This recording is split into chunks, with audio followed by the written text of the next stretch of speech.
자리에 앉으시겠습니다. 오늘 말씀의 제목은 왜 하나님은 영으로 존재하시는가입니다. 왜 하나님이 영으로 존재하실까요? 사실 이 질문은 짧은 문장이지만 하나님이 영으로 존재하신다는 것을 설명해서 제한적인 우리들이 이해하기에는 너무나 쉽지 않은 말씀입니다. 비록 우리가 영과 혼과 몸으로 만들어진 영혼 몸을 가지고 있는 존재들이지만 이 시간을 빌어서 알려드리기 원하는 것은 예수님을 구주로 영접하지 않은 분들은 그의 영이 죽어 있다는 것을 아셔야 합니다.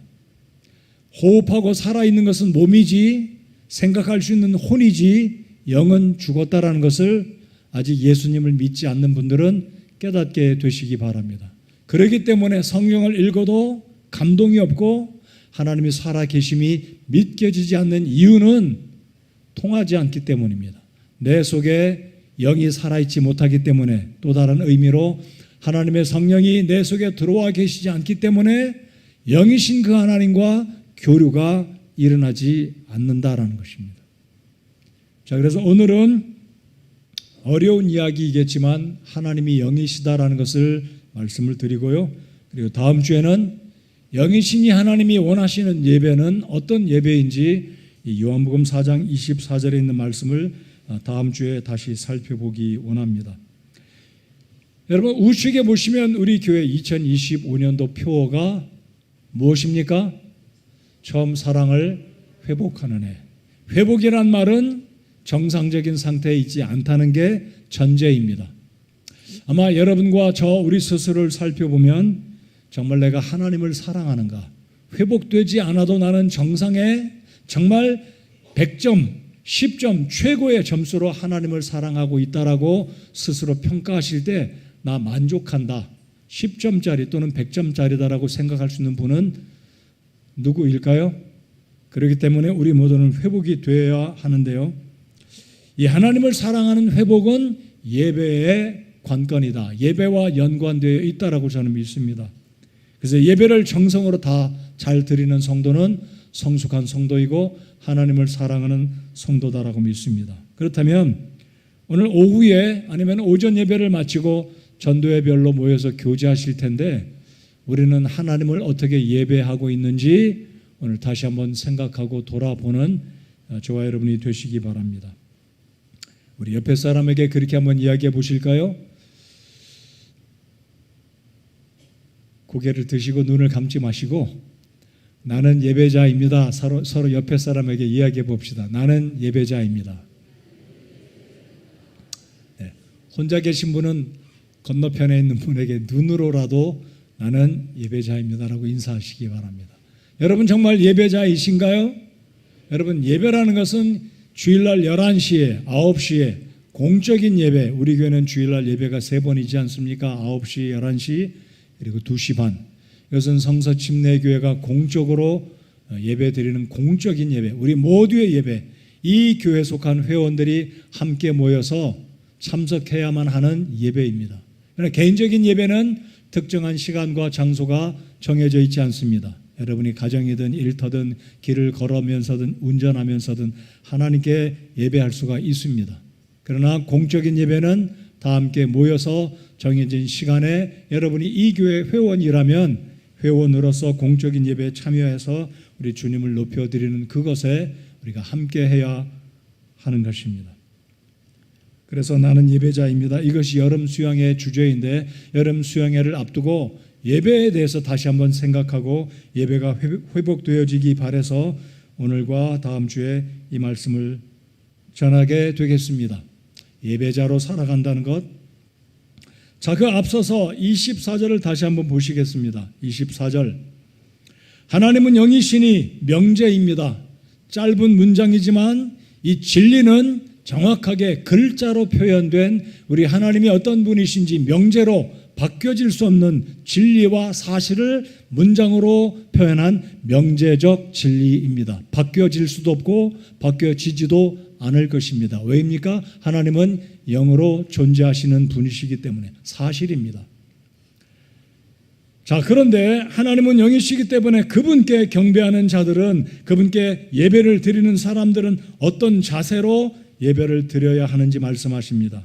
하나님은 영이시기 때문에 그분께 경배하는 자들이 반드시 영과 진리로 그분께 경배 괄호 열고 예배 괄호 닫고, 영과 진리로 예배해야 된다는 것, 이것도 사실 어려운 뜻입니다.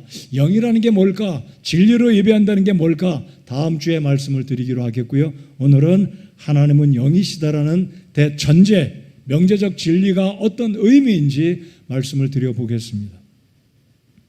자, 본론으로 들어가겠습니다.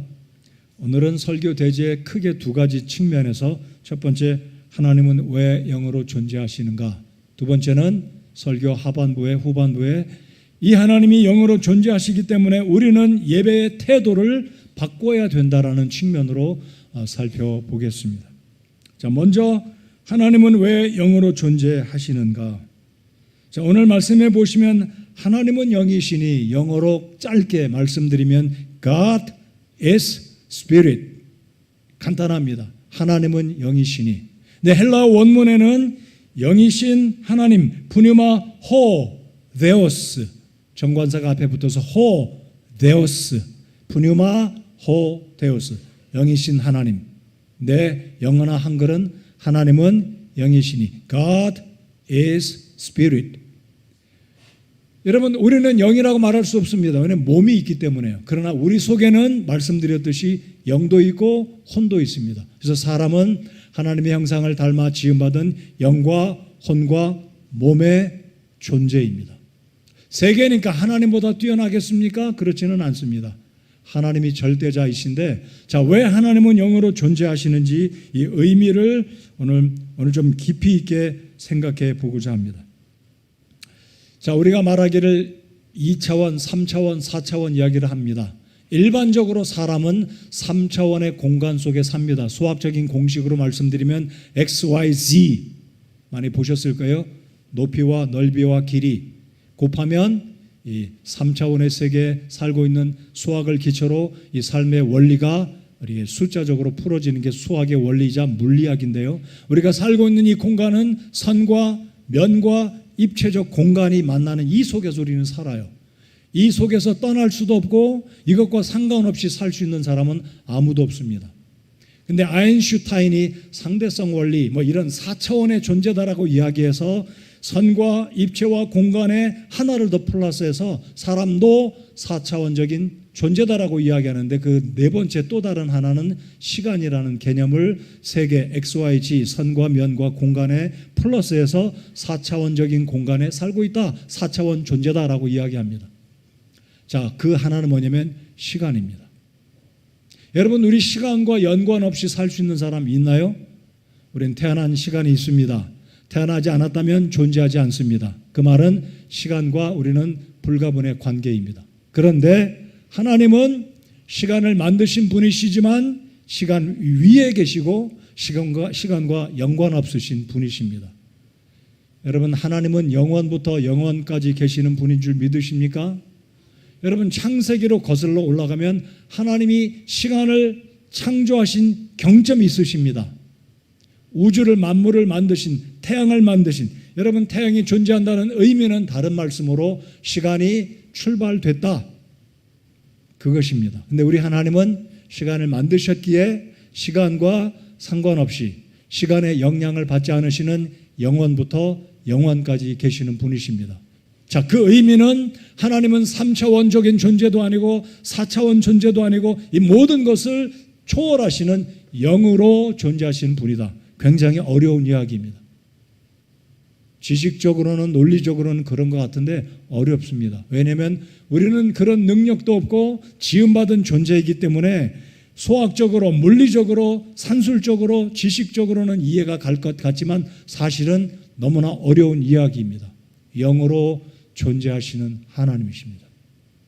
자, 그럼에도 불구하고 이 의미를 바로 이해할 때 하나님이 얼마나 위대하신 분이신지, 나같이 미약한 존재를 하나님이 사랑하시는지 감사하게 되고, 우리 주님을 예배할 때 하나님은 영이시기 때문에 영으로 예배하라는 의미가 무엇인지 이해하게 될 것이고, 다음 주에 그 부분에 대해서 말씀을 전하겠습니다. 자, 이렇게 말씀드려 보겠습니다. 우리는 육체를 입고 있고 어떤 물리적인 환경 가운데 물체를 가지고 있는 존재들입니다. 여러분, 우리는 흙으로 만들어졌지 않습니까? 그래서 죽으면 흙으로 돌아갑니다. 물체입니다. 물질입니다. 근데 우리 하나님은 상관이 없으셔요. 자, 그렇다면 오늘 설교 중간에도 제가 말씀을 드리겠지만 물리적으로 그리고 물리적인 공식적으로 열역학 제2 법칙이라는 게 있는데요. 잠시 후에 또 말씀을 드리기로 하겠고요. 상식적으로 이렇게 접근해 보겠습니다. 아무리 정교하게 만든 명품, 자동차, 기계, 전화기 어떤 것이든 동력이 끊어지면 사용할 수가 없고 쉽게 말씀드리면 정지 상태로 갑니다. 사용할 수가 없습니다. 제 기능을 발휘할 수가 없습니다. 최근에 제가 보니까요, 당뇨도 이제는 바늘로 찔러서 피를 뽑아서 칩 속에 넣어서 혈당을 체크하는 것은 번거롭고 아프잖아요. 시계가 당뇨를 체크하는 시계가 있어요. 혹시 그 시계 차고 계신 분 손 들어보세요. 우리에게는 없으신가요? 시계가 당뇨도 체크해 줍니다. 모르셨나요? 저도 최근에 알았어요. 당뇨도 시계가 수치를 이야기해 줍니다. 그런데 그 시계가 충전을 안 하면 멈춥니다. 몇 시인지도 알 수 없고 맥박수도 알 수 없고 당뇨 수치도 알 수 없어요. 모든 기계가 그렇습니다. 그러나 이 말을 바꿔보면 영적인 존재는 물리적인 상황을 초월해서 동력이 끊어져도 영적인 존재는 영원히 계속해서 기능을 발휘하고 우리를 인도하시고 보호하시고 복 주시는 분이 유일하신 모든 만물의 존재의 원인이 되시는 하나님이 영으로 존재하시는 분이시다라는 겁니다. 여러분 보십시오. 우리가 지금 살고 있는 이 환경, 공간 모든 것은 물질적이고 물리적인 환경 속에 있어서 X, Y, Z 속에 들어 있습니다. 근데 우리 하나님은 이 모든 것을 만드셨을 뿐만 아니라 이 공간에, 시간에, 환경에 영향받지 아니하시는 홀로 자존하시는 우리 하나님이십니다. 그분이 바로 우리가 믿고 섬기는 우리의 대장 되시는 우리의 삶을 책임져 주시는 우리의 하늘에 계신 아버지 하나님이시다라는 겁니다. 그 하나님이 여러분을 사랑하신다. 그 하나님이 나를 보호하신다는 거 믿고 감사하실 수 있으시겠습니까? 감사하십시다. 얼마나 감사한가요? 그분이 바로 나의 아버지 하나님이십니다. 그래서 눈에 보이지 않는 이 하나님이, 만질 수 없는 이 하나님이 사람의 몸을 입고 나타나셨습니다. 바로 예수님이 하나님이신데 우리를 사랑하시는 하나님께서 당신의 사랑을 보여주시고 구속을 완성 지으시려고 사람의 몸을 입으시고 물질의 모습으로 이 땅에 오신 하나님이십니다. 그래서 예수님은 하나님의 보이는 사랑으로 오셨습니다. 그게 바로 요한복음 1장 14절 말씀이 육신을 입고 이 땅에 오셨습니다. 그 예수님을 힘입어 우리가 구원받게 되었음을 우리 하나님께 감사와 영광을 올려드리십시다. 자, 오늘 제가 설교의 주된 내용이 영이신 하나님에 대한 말씀을 증거할 텐데요. 제가 스티븐 찬옥이라는 17세기에 살았던 청교도 신학자, 회중교회 목사였는데 이분이 쓴 1000페이지가 넘는 책 속에 언급한 하나님이 영으로 존재하셔야 가능한, 아니면 말을 바꿔서 하나님이 영이 아니시라면 전제되는 7가지 내용을 말씀을 드려보겠습니다. 자, 주보에 7가지가 적혀 있는데 같이 한번 살펴보겠습니다. 스크린에 띄워주시면, 자, 보십시다. 하나님이 영이 아니라면 그 결과는 이 7가지가 이렇게 될 거다라는 겁니다. 자, 첫 번째, 하나님이 영이 아니시라면 첫 번째, 그분은 우리의 창조자가 되실 수 없다라는 겁니다. 왜입니까? 그 하나님이 육체로 거하신다면 언젠가는 육체는 썩어지고 부패하고 망가지고 늙어갈 것이기 때문에, 근데 우리 하나님은 말씀하신 그대로 영이시기 때문에 우리가 눈으로 보이는 이 3차원 세계 속에 관계없이 초월해서 이 모든 것을 만드셨을 뿐만 아니라 이 모든 것을 관장하시고 지배하시고 주장하시는 분이 영이신 하나님이시기 때문에 가능하다라는 겁니다. 여러분이 믿으시든 안 믿으시든 이것은 사실입니다. 그러나 믿는 믿음의 사람들은 이 사실, 하나님이 오늘 요한복음 4장 24절에 말씀하신 하나님은 영이시니 God is Spirit, 이 명제를 믿고 하나님을 두려워하고 섬길 때 우리의 영적인 존재로 지음받은 우리가 하나님과 교류하고 하나님을 진짜 하나님이 원하시는 방법에 따라 예배할 수가 있게 된다는 겁니다. 자, 그러니까 첫 번째, 하나님이 영이 아니라면 그분은 이 엄청난 우주 만물, 우리 눈으로 보는 모든 것을 만들 수 있는 능력이 없으신 분이다라는 겁니다. 두 번째로, 하나님은 영이 아니시라면 물질이나 형체로서 우리 눈에 보일 것이다. 여러분, 바이러스가 눈에 안 보이지만 바이러스도 사실은 굉장히 적은 물질로 만들어진 생물적인 존재입니다. 코로나 바이러스 눈에 안 보이죠? 감기, 세균 안 보입니다. 그러나 전자현미경으로 들여다보면 개들도 보여요. 개들도 세포 이렇게 분열해서 또 다른 세포, 또 다른 바이러스가 만들어지고 변이를 일으키는 게 다 보입니다. 그러니까 눈에 안 보이지만 사실은 뭔가 생물학적으로 육체, 물질로 구성된 것이 바이러스다, 미생물이다라는 겁니다. 그런데 우리 하나님은 온전한 영이시기 때문에 눈에 안 보인다는 거예요.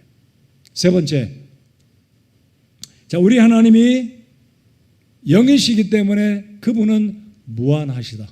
우리 하나님 말씀, 연관된 말씀을 한번 같이 읽어보시면은요, 디모데전서 6장 16절을 읽어보시겠습니다. 6장 16절 같이 읽겠습니다. 시작. 오직 그분께만 죽지 아니함이 있고 그분은 아무도 접근하지 못할 빛에 거하시며 아무도 그분을 보지 못하였고 또 볼 수도 없나니 그분께 존귀와 영존하는 권능이 있기를 원하노라. 아멘. 자, 이 말씀에 바울 사도가 선포한 이 하나님은 눈에 안 보인다라고 말합니다. 볼 수도 없다라고 말합니다. 왜냐하면 영적인 존재이기 때문에 안 보입니다. 우리가 사실 영과 혼과 몸의 존재인데 참 사람은 굉장히 독특한 그래서 시편 8편에도 보면 하나님이 사람을 만드신 것이 신묘막측하다고 고백을 한 겁니다. 자, 우리 하나님은 눈에 안 보이시는, 그럼에도 불구하고 영존하시는 하나님이다라고 하나님께서 말씀하십니다. 자, 그래서 하나님은 영이 아니시라면 세 번째로 무한할 수가 없다. 그분이 영이 아니라면 창조주가 아닐 것이고 그분이 영이 아니라면 물질이나 형체로서 존재한다면 보일 것이다. 그러나 하나님은 영이기 때문에 안 보입니다. 만질 수도 없어요. 자, 네 번째, 무한하실 수가 없다. 무한하다. 여러분, 우리 눈으로 보는 것, 무한한 것은 사실 없어요. 물질로 이루어진 것은 부패하고 썩어지고 녹슬고 결국은 언젠가는 물질은 살아 없어질 겁니다. 그 중에 제일 쉬운 것이 뭘까요? 제일 금세 변하는 게 뭘까요? 초로와 같은, 이슬과 같고 풀과 같고 꽃과 같은 인생이 순식간에 며칠만 있으면 사라져버리고 말라버리고 사라져버리는 게 물질입니다. 근데 우리 하나님은 영이시기 때문에 그렇다는 것. 그래서 우리 하나님은 무한하실 뿐만 아니라 우리 하나님이 영으로 존재하시기 때문에 독립적인 존재일 수 있다는 겁니다.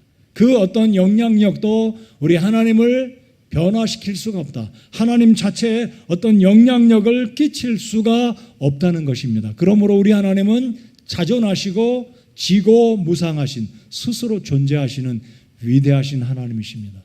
이런 분이 또 있을까요? 하나님 이외에. 그래서 성경에 자주 언급된 구절 가운데 누가 하나님과 같으리요 그랬습니다. 우리 옆에 사람에게 그렇게 이야기해 봅시다. 누가 하나님과 같으리요? 없어요. 없습니다. 인정하십니까?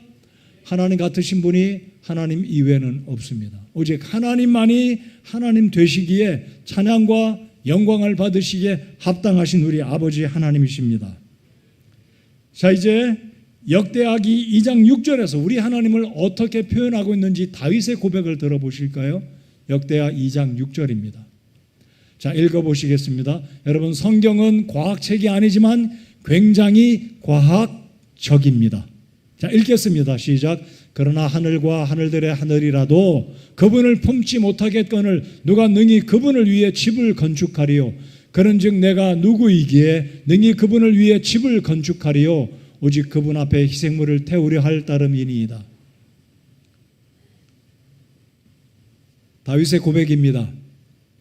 여러분, 다윗은 성전을 지어서 하나님께 드리기 원했습니다. 왜냐하면 다윗이 잘 보니까 자기는 백향목 좋은 집에 거하고 있는데 하나님의 장막, 하나님의 그 성막 태버나클을 보니까 형편없어요.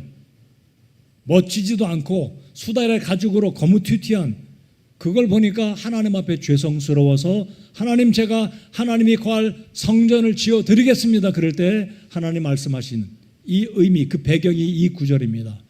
하늘과 하늘들의 하늘이라도 그분을 품지 못하겠다. 하나님이 그렇게 말씀하셨습니다. 다윗아, 내가 나를 위해서 성전을 지어주겠다고 하지만 어떤 것도 하나님을 감당할 수 없다고 주님이 알려주신 말씀입니다. 감당 못해요.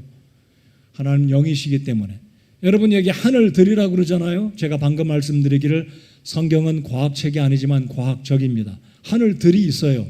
바울 사도도 3층 천에 올라갔다 왔다고 할 정도로 대기권, 성층권, 그 다음에 세 번째 하늘에 하나님의 보좌가 있기 때문에 하늘들이라고 복수로 성경은 표현합니다. 이미 우리가 입증이 됐잖아요. 대기권, 공기가 있습니다. 비행기가 날아다닐 수 있는. 그러나 대기권을 넘어가면 비행기가 못 날아다닙니다. 왜냐하면 공기가 없으니까. 하늘들이란 말은 이렇게 성경은 정확하게 우주를 이야기하는데 하나님은 너무나 위대하시고 엄청난 분이기 때문에 하늘들이라도 하나님의 처소를 예비한들 사람이 어떻게 하늘에다 집을 짓겠습니까마는 그럴지라도 하나님은 감당할 수 없는 위대하신 너무나 엄청난 분이라는 것을 성경이 말씀합니다. 그래서 다윗은 말하기를 누가 하나님을 위해서 건축할 수 있겠느냐. 그러나 그분 앞에 우리가 할 수 있는 것은 감사의 마음으로 양과 송아지를 잡고 하나님께 감사를 드릴 뿐이다라는 고백을 하고 있는 것입니다. 자, 고린도후서 3장 17절에서는 이렇게 또 말씀합니다. 이제 주께서는 그 영이시니 주의 영이 계신 곳에는 거기에는 자유가 있느니라. 여러분, 영이기 때문에 두려워할 수 있어요. 영이 뭐지? 느낄 수 없기 때문에. 입술도 없고 눈도 없는 분, 몸도 없는, 어떻게 그러면서 천지 만물을 창조하셨을까? 너무나 우리에게는 황당하고 이해가 안 가고 두려울 수 있습니다. 그러나 오늘 이 말씀에 보십시다. 하나님은 영으로 계시지만 주님의 영이 계신 그곳에는 자유가 있다라고 말씀합니다. 이것이 악한 영과 우리 거룩하신 하나님과 차이가 있다. 바로 이것이 우리 자비하신 하나님, 그러면서도 위대하시고 홀로 존재하시는, 자존하시는, 지존하시는 하나님이 이런 자비로우시고 우리를 사랑하시는 거룩하신 영이다라는 겁니다. 우리 주님께 감사하십시다. 바로 이분이 우리의 하나님이십니다. 제한받지 아니하시면서도 모든 것을 제한하시는 원인자, 창조주 하나님, 너무나 위대하신 우리 아버지 하나님이십니다. 네 번째로 말씀드렸던 만일 하나님이 영이 아니시라면 독립적인 존재가 없다. 여러분, 우리 스스로 한번 생각해 볼까요? 우리는 독립적으로 살 수는 있지만 독립적인 존재 자체는 아닙니다. 왜입니까? 나에게 생명을 주신 부모님이 있기 때문에 태어났어요. 그 부모님은 누가 있게 했습니까? 제1원인 하나님이 우리를 만들어 주셨기에 오늘 우리가 여기에 있습니다. 그렇죠? 여러분 앉아 계신 나무 의자 누가 만들었습니까? 원인이 있어요. 그러나 하나님은 원인이 없이 스스로가 모든 원인의 원인이 되시는 분이십니다. 이해하셨습니까? 모든 원인의 원인이 되시는 근본 시작점, 모든 것을 있게 하신 원인자가 우리 하나님. 그래서 그분은 영으로 존재하신다라는 겁니다. 자, 우리 이사야 44장 6절 말씀 같이 읽어보겠습니다. 자, 이 말씀을, 자, 이게 노란 글자 같이 읽겠습니다. 시작. 나는 처음이요 나는 마지막이니라. 자, 그런데 제가 한번 질문을 드려보겠습니다. 나는 처음이란 말은 하나님에게 시작한 출발점, the beginning start point가 있다는 것일까요? 예라고 그러면 안 됩니다. 하나님이 시작한 출발점이 없어요. 그럼 처음이란 말은 이게 어폐입니다. 처음이란 말은 논리적으로 시작점, 출발점이 있다는 겁니다. 그렇다면 하나님은 시작점이 있다는 말은 영원부터 영원까지란 말은 어울리지 않아요. 모순입니다. 그렇다면 이 말은, 처음이란 말은 지존하는 우리 하나님이 출발점, 스스로 생존, 스스로 존재하기 시작했던 포인트가 있다는 뜻이 아닙니다. 우리 하나님은 출발점이 없지만 우리를 이해시키기 위해서 모든 존재하는 것들은 하나님에 의해서 시작되었다. 하나님이 생명의 기원이다라는 것을 알려주시기 위해서 나는 처음이요, 즉 창조주요, 마지막이다라고 말씀하십니다. 여러분, 하나님은 끝이 없으세요. 시작도 없고 끝도 없고 우리 머리로 이해가 안 되어지는 너무나도 엄청나신 분입니다. 그래서 히브리서에 보면 멜기세덱을 이야기하기를 아버지도 없고 시작한 날도 없고 끝도 없는 사람이라고 그랬습니다. 우리 주변 한번 보실까요? 아버지 없는 사람 있을까요? 시작한 날도 없이 출생한 분 계신가요? 그리고 언젠가 끝도 없는 분이 계신가요? 아닙니다. 우리는 시작도 있고 언젠가는 호흡이 멈춰서 죽는 날, 땅으로 들어갈 날이 분명히 있어요. 그러나 우리 하나님은 출발점이 없으시지만 우리에게 이해를 돕기 위해서 모든 것의 원인 처음이고 마지막이다라고 성경은 그 하나님을 이렇게 우리에게 설명해 주고 계신 겁니다. 하나님은 존재하기 시작한 출발점이 없으신 분이십니다. 머리로 너무나 이해하기 어려운 분이세요. 아무튼 다시 돌아갑니다. 하나님은 영이시기 때문에 가능하다, 이 이야기입니다. 이해가 되셨죠? 그렇습니다. 우리 하나님은 영이시기 때문에 출발점도 없고 무한하시고 독립적인 존재이십니다. 그 어느 누구도 하나님이 하나님 되게 하신 분이 없어요. 그렇다면 하나님보다 더 높은 분이 또 누군가 있다는 말이죠. 그러나 하나님은 스스로 자존하시는 분, 그분에 의해서 모든 것이 존재하기 시작했다라는 것. 그래서 골로새서 1장 15절 16절에 이런 말씀이 기록되어 있는데요. 바울 사도가 이 말을 기록한 원인은 골로새 교회에 천사 숭배가 들어왔습니다. 천사 숭배하는 것 그럴듯하죠. 하나님을 숭배해야 되는데 하나님보다 더 높은 위치에다 천사를 두고 숭배하니까 바울 사도가 골로새 교회가 잘못됐다는 것을 알려주기 위해서 예수님이 어떤 분이신지 소개하고 있는 구절이 바로 이 구절입니다. 예수님이 어떤 분이신지 하나님과 이퀄하신 분이십니다. 자, 읽어보시겠습니다. 15절로 16절 시작.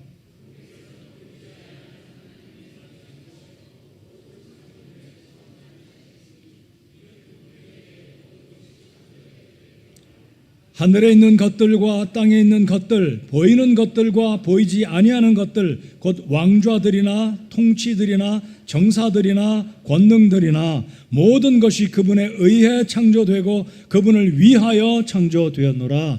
아멘. 모든 것이 예수님에 의해서 지음받았습니다.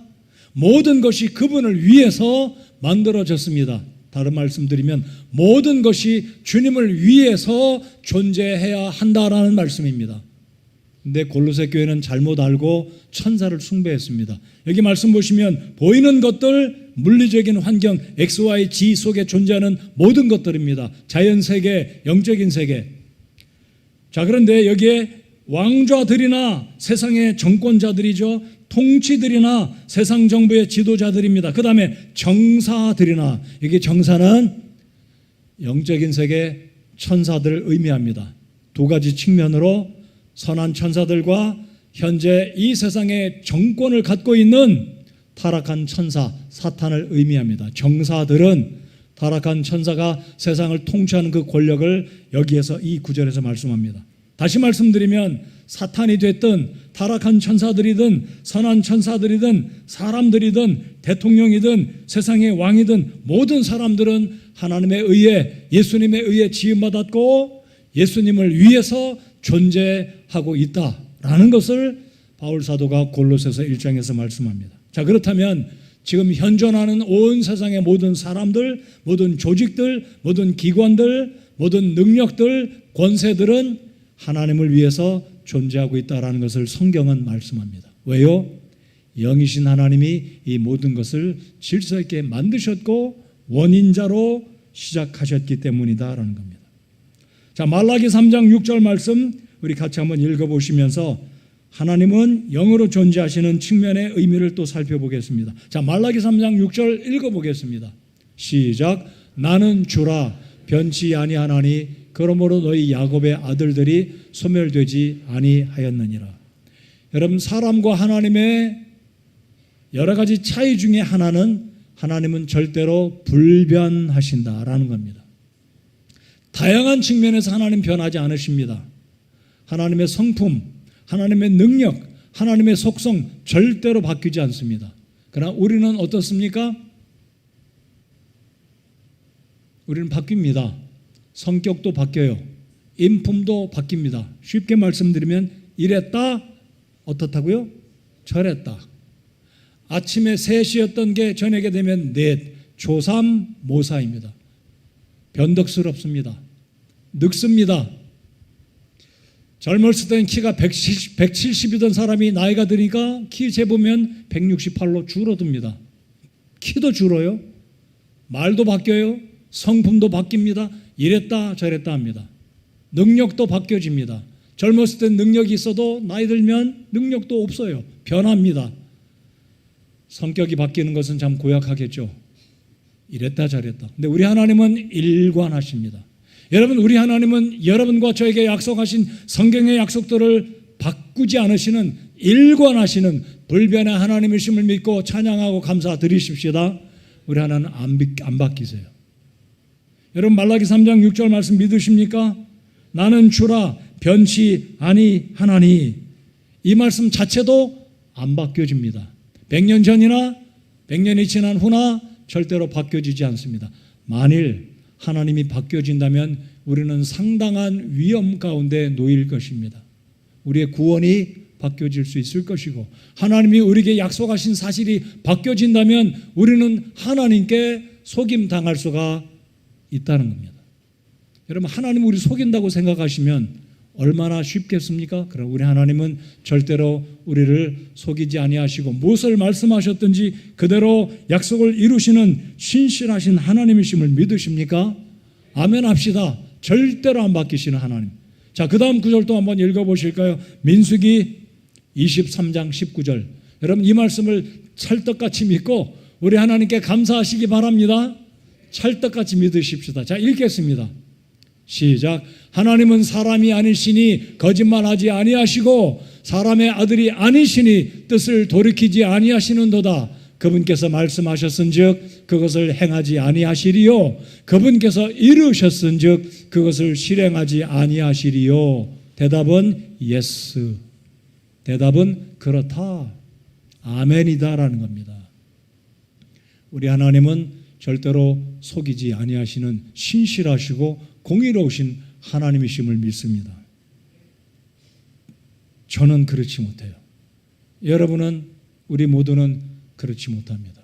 그렇기 때문에 우리가 영이신 하나님, 불변하시는 하나님이라는 이 속성, 대전제, 영이신 하나님은 쇠퇴하거나 사가지거나 바뀌어지지 아니하시는 전적으로 영원히 변함이 없으신 영적인 하나님이심을, 영이신 하나님으로 인해서 우리 하나님께 감사를 드리고 그분을 신뢰하고 따라갈 수 있고 성경의 말씀을 붙들고 살아갈 수가 있는 이유가 우리 하나님은 영이시기 때문에 그러하다라는 겁니다.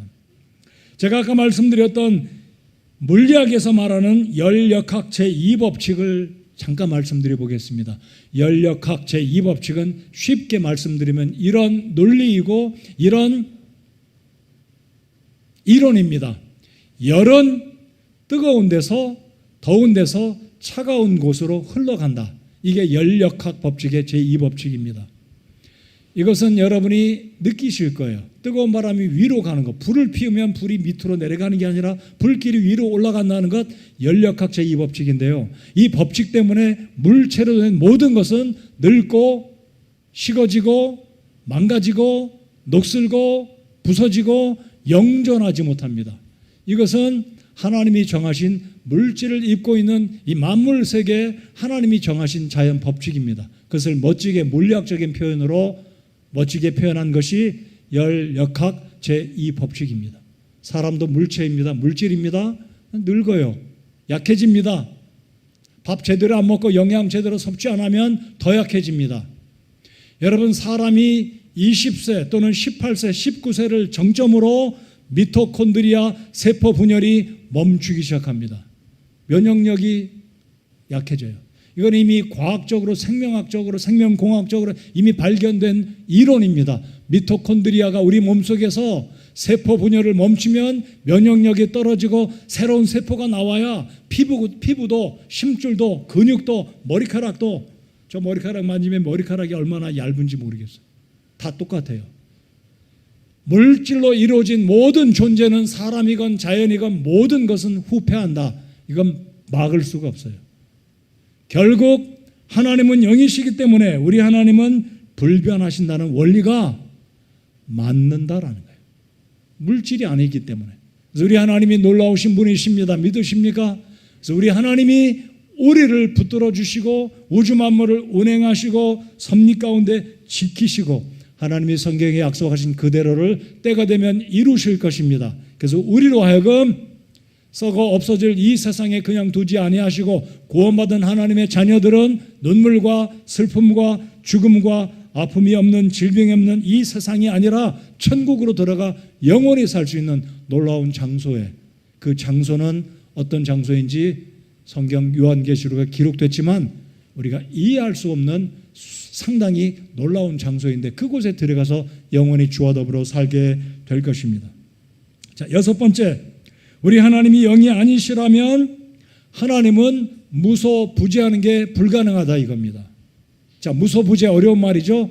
없는 곳이 없이 모든 곳에 편재하신다. 우리 하나님의 속성, 하나님의 특징 가운데 대표적인 특징이 전지하심, 전능하심, 그리고 무소부재하심, 편재하심입니다. 자, 여섯 번째, 무소부재하실 수가 없다. 우리 성경을 한번 열어보시겠습니다. 시편 139편을 열어보시겠습니다. 시 139편에 7절 8절을 읽어보시겠습니다. 여러분, 139편은 하나님의 전지하심, 전능하심, 그리고 편지하심을 다윗이 이야기하고 있는 장입니다. 139편 7절 8절 두 절을 읽어보시겠습니다. 자, 139편 7절 8절 읽어보시겠습니다. 다 찾으셨습니까? 자, 읽겠습니다. 7절 8절 시작. 내가 주의 영을 떠나 어디로 가리이까? 혹은 내가 주의 앞을 떠나 어디로 피하리이까? 내가 하늘로 올라갈지라도 주께서 거기 계시오며 내가 지옥에 내 침상을 펼지라도 보소서 주께서 거기 계시나이다. 9절 제가 읽어보겠습니다. 내가 아침에 날개들을 취하여, 날개가 없지만 혹 날개가 있어서 날아간다 한들 지구의 맨 끝에 가서 거기 거할지라도 10절 거기서도 주의 손이 나를 인도하시며 주의 오른손이 나를 붙드시리이다. 아니, 여러분, 이 말씀을 읽으시면 좀 이상하다. 하나님이 영이신데 어떻게 손이 있을까? 하나님이 손이 나를 붙든다고 하는데 헷갈린다라고 생각하실 분이 계실 거예요. 이 말은, 이 구절은요, 신인 동형화, 하나님은 영이시지만 우리로 하여금 이해하기 쉽도록 사람의 표현, 사람의 모습으로 표현해서 우리를 도우시는 하나님, 전능하신 하나님을 표현했다라는 거예요. 하나님은 사실 손과 발이, 눈과 귀와 코와 입이 없으십니다. 그럼에도 불구하고 다 보십니다. 자, 그러니까 이 시편 139편 7절, 8절, 9절, 10절은 우리 하나님이 편재하심을 성경은 이야기하고 있는 겁니다. 어떻게 가능합니까? 영이시니까. 저와 여러분이 예배당에 와 있는 동안 동시에 또 다른 제가 집에 앉아서 저희 가족들과 이야기할 수 없어요. 그러나 우리 하나님은 가능하십니다. 그렇기 때문에 성령님이 오시는 것이 너에게 유익하다. 내가 가는 것이, 내가 아버지께로 가는 것이 너에게 유익하다고 말씀하신 예수님의 의미가 바로 그런 뜻입니다. 성령 하나님도 영이시기 때문에 동시에 XYZ 공간에 모든 곳에 장애 없이 영향을 끼치고 보시고 주관하시고 집에 장관하시는 분이 영이신 하나님이기 때문에, 성령님이시기 때문에 가능하다라는 겁니다. 그렇기 때문에 우리 하나님은 온 세상 만물을 다 보고 계시고 알고 계시고 머리카락이 몇 개 빠졌는지 우리 마음속의 생각도 다 알고 계시는 하나님이십니다. 따라서 해 주십시오. 그러므로 하나님을 두려워합시다. 그러므로 하나님을 신뢰합시다. 내 눈에 안 보여도 하나님 나 보고 계십니다. 믿으십니까? 우리를 도와주시고 위급할 때 건져주시는 분이 영이신 우리 아버지 하나님이십니다. 놀라우신 분이세요. 저 신학을 공부했지만 제 말로 이렇게 설명드리지만 저 이해 못해요. 단지 그 정도 지식적으로 성경적인 근거 갖고 알 뿐이지 완전히 100% 우리 하나님 영이시다, 얼마나 위대하신지 다 몰라요. 7번째 마지막입니다. 하나님이 영이 아니시라면 그분은 가장 완벽한 존재가 될 수 없을 것이다. 여러분, 우리는 육체를 입고 있는 제한적인 존재입니다. 제한이에요. 시간과 장소의 공간에 제한을 받아요. 비가 억수로 쏟아지니까 사람이 죽습니다. 육체를 입고 있기 때문에 죽어요. 중력의 제한을 받습니다. 배고프면 기운이 없어집니다. 누군가에게 공격받고 말로 상처받으면 다운되는 게 우리입니다. 그러나 영이신 하나님은 상상 이외로 어떤 외부적인 그 어떤 것으로부터 그 어떤 영향도 받지 않으십니다. 다시 들어보십시오. 하나님은 영이시기 때문에 그 어떤 존재로부터 그 어떤 영향도 받지 않으시는 초월적인 자존하시는 self-existence, 혼자 스스로 계시는 위대하신 엄청나신 분이세요. 다 이해가 안 가셔도 그대로 믿으시기 바랍니다. 믿으십니까? 믿으셔야 돼요. 엄청나신 하나님이십니다. 그래서 오늘 요한복음 4장 24절은 예수님이 성경 전체에 딱 한 번 선포하신 말씀입니다. 다른 데 없어요. 하나님은 영이시니. 왜요? 예수님이 하나님이시니까 자신을 너무 잘 아는 거예요.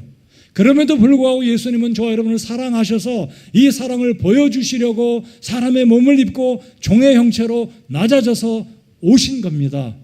하나님의 보좌를 떠나.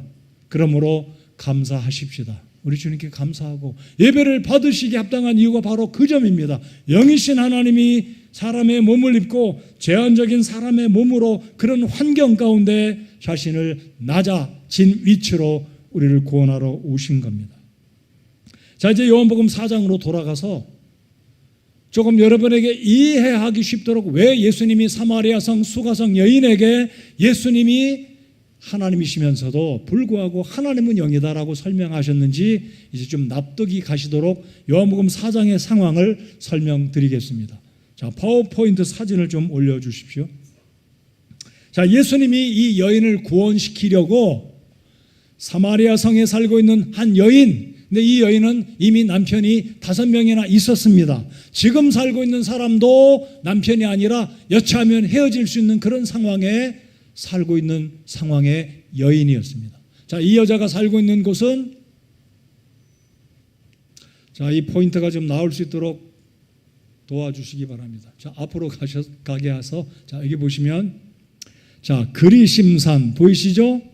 그리심산, 여기가 사마리아, 초록색으로 사마리아 있죠?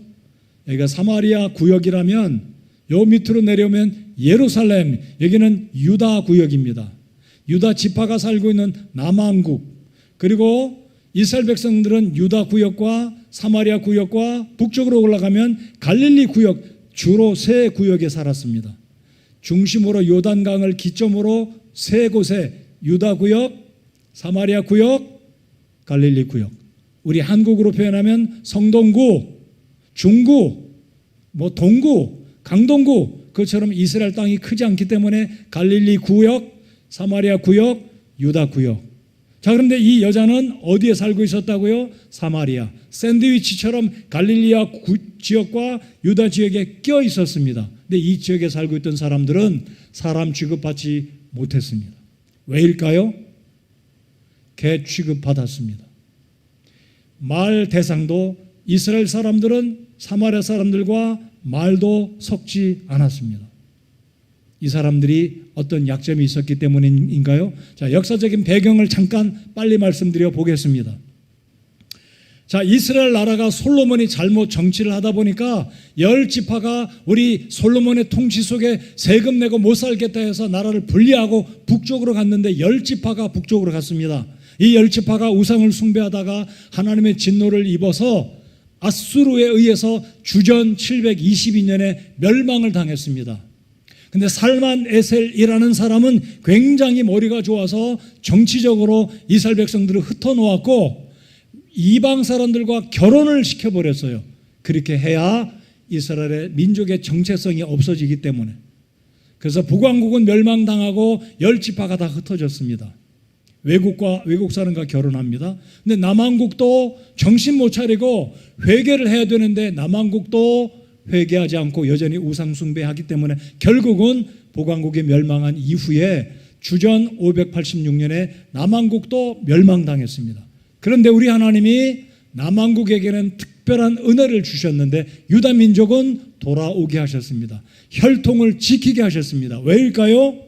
오늘 말씀과 연관되어 있는데 유다 지파에서 누가 오시기 때문입니까? 메시아인 예수님이 오시기 때문에 그래도 하나님은 유다 지파를 지켜주시고 바벨론에서 70년 만에 포로 귀환이 있고 돌아왔습니다. 제가 지지난주에 말씀 전할 때 포로 귀환 1차, 2차, 3차 말씀드렸습니다. 자, 그런데 포로로 귀환했던 이 유대인들이 보니까 사마리아 사람들이 혼인을 외국 사람과 결혼해가지고 자, 오늘날 혹시 외국 사람과 결혼한 거 이상하게 바라보시면 안 됩니다. 괜찮아요. 근데 이 유다 사람들이 돌아보니 사마리아 사람들은 히브리 말도 제대로 못하고 어중간하고 혼혈로 살고 있는 모습을 보고 이 사람들은 몹쓸 사람이다. 히브리인들의 정체성을 팔아먹은 사람들이고 하나님이 외국 사람과 결혼하지 말라고 했는데 외국 사람과 결혼할 때 가지고 사람 취급을 안 했어요. 자, 근데 문제는 어디서 시작됐냐면 유다인들이 예루살렘에 돌아와서 성전을 재건을 하는데 솔로몬 성전이 다 무너졌잖아요. 재건을 하는데 사마리아 사람들이 보고 야, 우리도 사마리아 사람들도 예루살렘 성전을 중건하는데 우리도 끼워달라. 우리도 하나님의 성전을 건축하는데 힘을 더하겠다. 그런데 유다 사람들이 No, 당신들은 필요 없어. 당신들은 혼혈인이기 때문에 거룩한 하나님의 성전을 짓는 일에 당신들은 동참할 수가 없다라는 거예요. 여러분이 사마리아 사람이라면 어떻겠습니까? 기분이 상하시겠죠? 그래? 그러면 할 수 없다. 그러면 우리는 그리심산에다 성전을 짓겠다 해갖고 이 사람들은 그리심산에다 자기들의 성전을 지었어요. 그리고 예루살렘은 유다인들이 솔로몬의 성전을 다시 중건해서 지었습니다. 그게 바로 오늘 이 사마리아 여인이 예수님께 대답한 질문이 그 말입니다. 자, 요한복음 4장으로 돌아가 보시겠습니다. 20절을 같이 읽어보시겠습니다. 자, 20절로 돌아가시면서 사진 한 장 또 보여주시면, 자, 파워포인트 사진 한 장. 여기가 그리심산입니다. 그리심산, 에발산과 그리심산에서 모세가 이스라엘 백성들을 축복하고 저주하게 되는데 여기가 바로 산입니다. 여기가 보면 구릉지대 이렇게 높은 산은 아니지만 이게 산입니다. 해발 수백 미터 되는 산이에요. 이래 배도 수백 미터입니다. 지금 가면 여기에 이렇게 이 집들이 있지만 그리심산 꼭대기에 가면 뭔가 유적지가 남아있지 않습니까? 이곳에 사마리아 사람들은 예루살렘 성전을 못 가니까 성전 공사에도 동참 못하니까 자기들끼리 지은 거예요. 이게 바로 그리심산인데 예수님이 오셨을 때 사마리아에 갔더니 이 여자가 지금 하는 말이 20절입니다. 자, 20절 보시겠습니다. 우리 조상들은 이 산에서 경배하였는데 그리심산에서 성전에서 하나님 경배한다, 이 말입니다. 자, 그런데 당신들은 이르기를 사람들이 마땅히 경배할 곳이 어디에 있다고요? 예루살렘 성전, 정통적인 솔로몬 성전을 중건한 그곳에 있다. 지금도 예루살렘은 홀리시티로 모두가 자타가 인정하는 이스라엘의 성지 예루살렘입니다. 그리심산은 어찌 보면 축에도 못 끼는 짝퉁과 같은 그런 거예요. 예를 들자면. 자, 근데 이 사마리아 여인은 현실적으로 이 여자가 살았던 그 당시 우리들은 이 그리심산에서 주님을 예배하는데 유대인 당신들은 여전히 예루살렘에서 예배한다고 합니다. 이 말을 툭 던지는 거예요. 왜냐하면 이 여자가 보니까 예수님이 유대인이거든요. 알아봤거든요. 자, 그런데 예수님이 놀라운 선포를 하십니다. 21절, 이게 오늘 설교의 핵심입니다. 자, 21절 다 같이 읽겠습니다. 시작. 예수님께서 그녀에게 이르시되 여자여 내 말을 믿으라. 너희가 이 산에서도 아버지께 경배하지 아니하고 예루살렘에서도 경배하지 아니할 때가 이르느니라. 우리 예수님의 관점은 노노노 예루살렘도 아니야. 그리심산은 더 아니야. 아버지께 예배할 때가 온다라고 말씀합니다. 그때가 되면 예루살렘도 의미 없어. 그리심산은 더 의미 없어. 그 말씀입니다. 그러면 관건은 이때가 언제냐 이거예요. 이때란 바로 이 여인 앞에 서 계신 사람의 몸을 입고 오신 하나님이신 성전이신 그 예수님이 진짜 예배의 대상. 예전에는 송아지와 양을 잡아서 성전에 가서 피로 하나님께 예배했다면 이제는 예배할 때가 올 때가 되면 예루살렘도 아니고 어디도 아니고 예수님께 하나님께 예배해야 되는데 그때는 예배를 어떻게 해야 된다고요? 영과 진리로 예배해야 된다는 사실을 주님께서 일러주신 겁니다. 이게 굉장한 핵심입니다. 자, 그러면 여러분의 이해를 돕기 위해서 22절을 말씀드리겠습니다. 자, 22절 다 같이 읽겠습니다. 22절 시작. 너희는 너희가 알지 못하는 것에게 경배하고 우리는 우리가 경배하는 것을 아노니 이는 구원이 유대인에게 나기 때문이라. 여러분 이 말씀을 잘 보셔야 됩니다. 너희는 알지 못하는 것에게 경배하고, 여러분 그리심산에서 예배하는 여러분 이 사마리아 사람들 이스라엘 백성 아닌가요? 이스라엘 백성 맞습니다. 단지 혼혈이기 때문에. 그러나 이들도 하나님 예배하는 거 유다에 있는 예루살렘에 있는 유다인들과 똑같아요. 양과 송아지를 잡아서 예배합니다. 똑같습니다. 대상이 하나님입니다. 근데 예수님 말씀하시기를 너희가 알지 못하는 것에게 경배하고 우리는 우리가 아는 것을 경배한다. 여기서 말한 유대인들, 그럼 여러분 예수님 당시에 바리새인들, 서기관들, 대제사장들 하나님께 예배할 때 제대로 했나요? 아니었습니다. 예수님 책망하셨습니다. 너희가 입술로는 하나님을 경배하되 마음으로는 내게서 멀도다. 예수님이 책망하셨습니다. 그렇다면 엄밀하게 말씀드리면 사마리아 사람도 하나님 제대로 예배 못했습니다. 당시 유대인들이었던 바리새인들, 제사장들 하나님께 제대로 예배 못했습니다. 원인은 무엇입니까? 여전히 이들은 구약적인 개념으로 송아지와 양을 잡아서 성전에 가서 예배를 해야지만 하나님이 예배를 받으시는 줄 알았다는 겁니다. 다시 말씀드리면 죄사함은 동물의 피로 죄사함 받는 게 아니라 이제는 예수님이신 그분의 죽으심을 믿을 때 단번에 영원히 죄가 용서받고 영이신 하나님을 예배할 수 있는 자격이 영이신 그 하나님께 영으로 진리로 예배할 수가 있게 된다라는 말씀을 예수님이 사마리아 여인에게 최초로 알려주신 놀라운 사건입니다. 여러분 우리는 더 이상 하나님 앞에 나올 때 송아지, 비둘기, 염소 잡지 않아요. 피 흘리지 않습니다. 왜요? 하나님은 몸이 없으시기 때문에 제사 제물 드시지 않으세요. 우리의 마음을 받으시는, 그래서 하나님은 영과 진리로 예배하는 자를 찾으시는 하나님이신 줄 믿으시기 바랍니다. 오늘 이 아침에 우리가 하나님께 많은 헌금을 못 드릴지라도 드리는 것이 가능하고 드리는 것이 합당하고 마땅하지만 그럼에도 불구하고 하나님은 우리의 헌금 때문에 기뻐하는 분이 아닙니다. 11조 안 하시는 분들 11조 하세요. 그러나 우리 하나님이 진짜 기뻐하는 것은 우리가 들고 온 헌금 때문이 아닙니다. 하나님이 기뻐하시는 것은 영과 진리로 온 정성을 다해서 나를 구원하신 영이신 하나님을 예배하는 것을 하나님이 기대하시고 찾는다라는 것을 믿으시면 아멘 하시기 바랍니다. 저 헌금 선교 잘 안 해요. 헌금 설교 제가 많이 하나요? 그럼에도 불구하고 헌금해야 됩니다. 맞습니까? 왜요? 우리 하나님을 사랑하기 때문에 표현해야 되잖아요. 마음이 가는 곳에 우리의 마음이 진짜 사랑을 표현해야 된다면 해야 됩니다. 그래서 오늘 주님이 말씀하시는 22절 하반절, 이는 구원이 어디에게서 나기 때문이라고요? 여러분 이 말씀 아시나요? 유대교에서 난다는 말씀이 아닙니다. 유대인에서 난다는 이 말은 예수님에게서 나온다는 말씀입니다. 이 사실을 아무도 몰랐어요.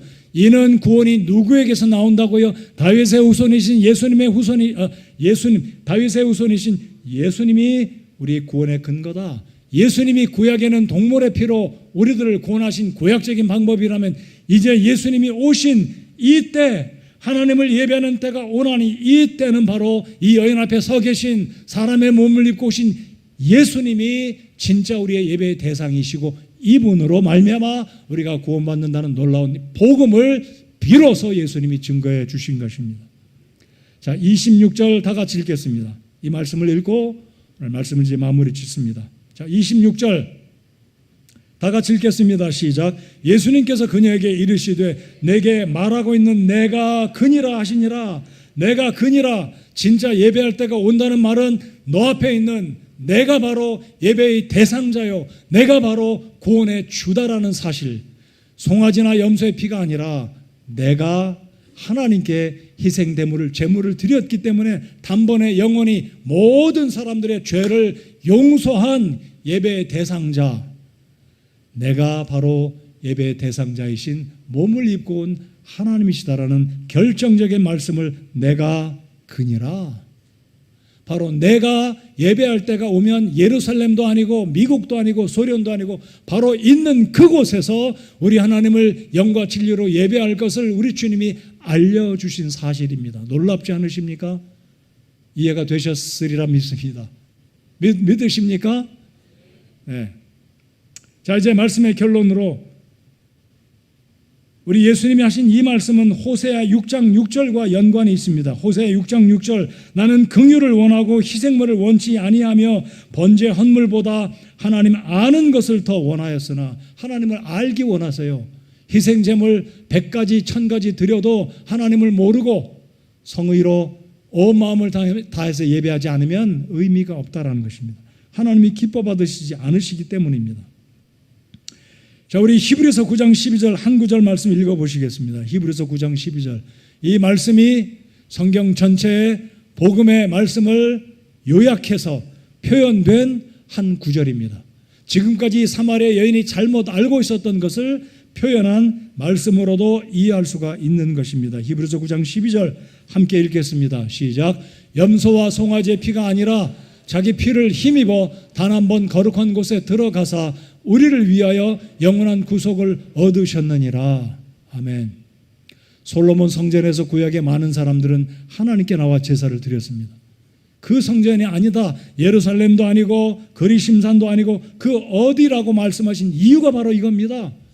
이제는 동물로 피를 들여서 제물을 드려서 하나님께 죄사함 받는 게 아니라 예수님이 한 번의 영원한 속죄를 이루셨기 때문에 그 예수님을 믿으면 우리가 영원한 구속을 받고 하나님이 영이시기 때문에 어디서든지 마음껏 예루살렘에 방문하지 않아도 우리 주님을 마음껏 예배할 수가 있다라는 것. 그러나 단지 하나님이 영이시기 때문에 무엇과 무엇으로 예배하라고요? 영과 진리로 예배하라는 거예요.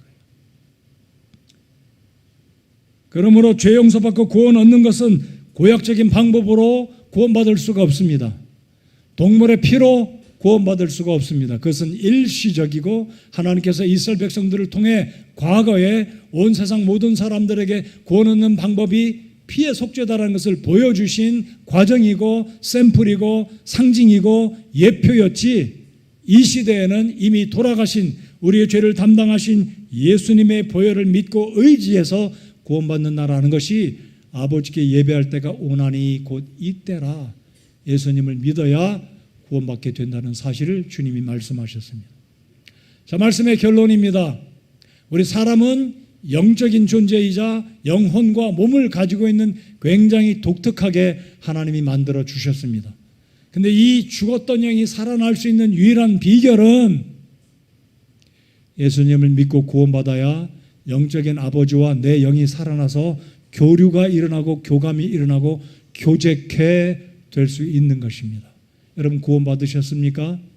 구원받지 않으면 여러분이 믿음의 자녀로 태어난다 할지라도 여러분 개인이 예수님을 내 개인의 구주로 믿지 아니하면 거듭나지 않으면 하나님을 영과 진리로 예배 못합니다. 근본적으로 영이 살아나지 못했기 때문에 영으로 하나님 예배할 수가 없는 겁니다. 깨달아지지도 않고 이해도 안 되고 감이 안 오는 이유가 내가 구원받아서 영이 살아나야 되는데 그러지 아니하면 영으로 예배 드릴 수 있는 아예 근거가 없는 것이기 때문에 그렇습니다.